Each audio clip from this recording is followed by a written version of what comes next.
என் சாமி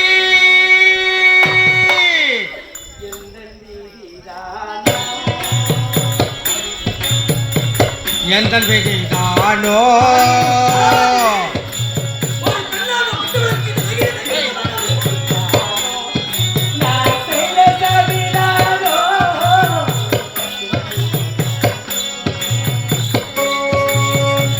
எந்த விதிதானோ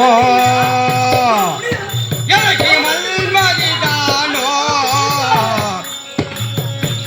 எந்த விதிதானோ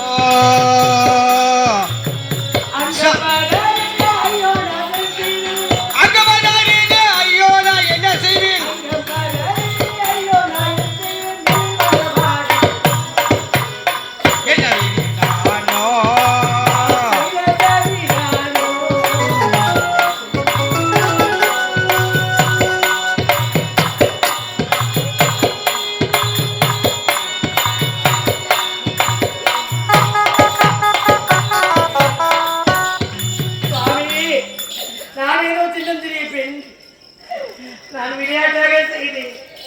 இதுக்கு பெற்ற சாபத்தை கொடுத்து விட்டாயே சுவாமி. இது முறைதானா? இது சதிதானா? இது நியாயம் தானா? இல்லை தர்மம் தானா சுவாமி? மங்கையே, நீ செய்த தவறுக்கு, நீ செய்த செயலுக்கு உனக்கு மன்னிப்பே கிடையாது. உண்மைதான். அதற்காகத்தான் உனக்கு சாபத்தை கொடுத்து விட்டேனே. என்னை நோக்கி பின்னே வருகிறாய். உள்ள ஒரு விதையா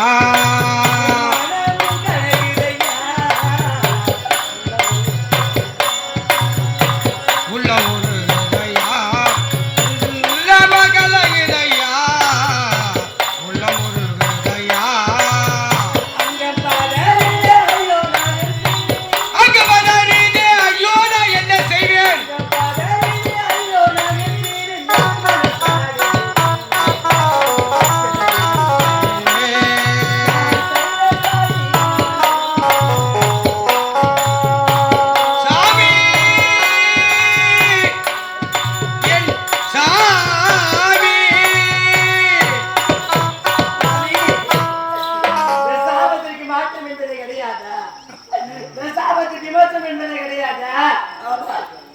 நீ செய்த தவறுக்கு நான் கொடுத்த தண்டனை உனக்கு விமர்சனமே கிடையாது.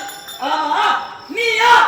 பார்த்தா சின்னஞ்சிறு பெண் இந்த இடத்திலே ஓடி வந்து நான் தவறிருப்பது தெரியாமல் அறியாமல் இந்த செயலை செய்து விட்டார்.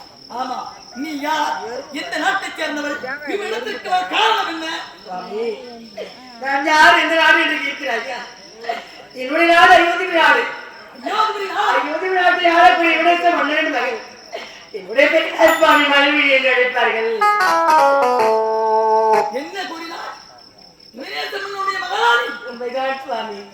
அடிப்பாய், எப்படியாப்பட்ட நல்லவன் இந்த நாட்டு மன்னன்! இல்லை என்று வருவதற்கு வாரி கொடுக்கின்ற வல்லன் எனக்கும் எவ்வளோ தர்மம் செய்திருக்கின்றார். அவருக்கு பிறந்தவளா நீ? இந்த பணி செய்து விட்டாய், இந்த வேலை செய்து விட்டாய். நல்லவனுக்கு பிறந்தவ வந்தாய். அப்படி இருந்தும் கொடுத்த சாபத்தை எப்படி மீள்வது என்று பின்னாடியே ஓடி வருகிறாய். உண்மைதான் சுவாமி. உனக்காக அல்ல, நல்லவன் உன் தந்தைக்காக கூறுகிறேன். எப்படி தெரியுமா? உனக்கு கொடுத்த சாபம் நீங்கிவிடும் என்றால் தாய்க்கு தலைவராக இருக்க வேண்டும், அரக்க குலத்திலே இருந்திருக்க வேண்டும், அசுர குலத்திலே இருந்திருக்க வேண்டும். அது மாத்திரமல்ல, திருமணம் ஆகாதவராக இருக்க வேண்டும், தனத்தவராக இருக்க வேண்டும். இருந்தாலும் முருகப்பெருமானுடைய பக்தராக இருக்க வேண்டும். முருகப்பெருமானுடைய பக்தனுக்கும் முருகனுக்கும் ஒரு காலத்தில் ஜகடம் வந்த சண்டை வந்தால் முருகன் கையிலே இருக்கக்கூடிய அந்த சூலாயுதம், அந்த வேலாயுதம், அந்த அசுரனை கொள்ளுகின்ற பொழுது, அந்த பக்தனை கொள்ளுகிற பொழுது முருகப்பெருமானுடைய வேலாயத்தில் இருக்கின்ற ரத்தம் உன்னை பாண்டால் உன்னை பிடித்தது அன்றே ஒழிந்துவிடும்.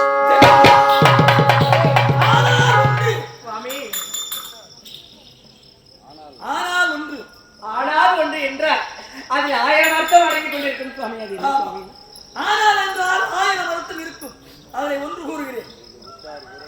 இந்த சாபம் உனக்கு எப்படி நேர்ந்தது என்று உன் உற்றார்களோ உன் உறவினர்களோ உன்னுடைய நண்பர்களோ யாராயும் இவர்தான் கொடுத்தார் என்று தெரிவித்தார் சுவாமி, உனக்கு என்று திருமணம் ஆகிறதோ அன்று உன் கணவனை வந்து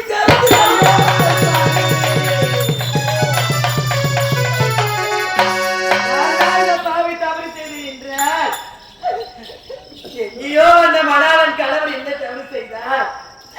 என் சொந்த வந்த உற்சாக யாருக்காவது இந்த உண்மை எடுத்து வைத்தார். அக்கடனை கடனமே என்னுடைய கணவருக்கு குஷ்டம் வைக்க வேண்டிய சாபத்தை கொடுத்து விட்டு சென்று விட்டாரே. இந்த உண்மையை நான் யார் வீட்டுல வைக்க மாட்டேன் ஆண்டவா.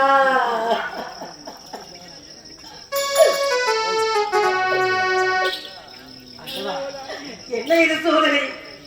நான் விளையாட்டாக செய்தது மாத்தாயா விலையில் முடிந்து விட்டது. இது போல இந்த நாட்டுல எந்த ஒரு பெண்களை விளையாட்டாக செய்யாதீங்கம்மா. விளையாட்டாக செய்ததான் விளையாடி விட்டது. இந்த பாவி நான் எப்படி எம்மா இந்த உண்மையை மறைத்து வாழப் போகின்றேன்? திக்கற்றவர்கள் தெய்வம் தான் துணை என்று உழைப்பார்களே. இந்த தெய்வம் கூட எனக்கு துணை இல்லாமல் கிடைத்தது அம்மா. அம்மா வாங்கி வந்தேன் ஒரு வாழை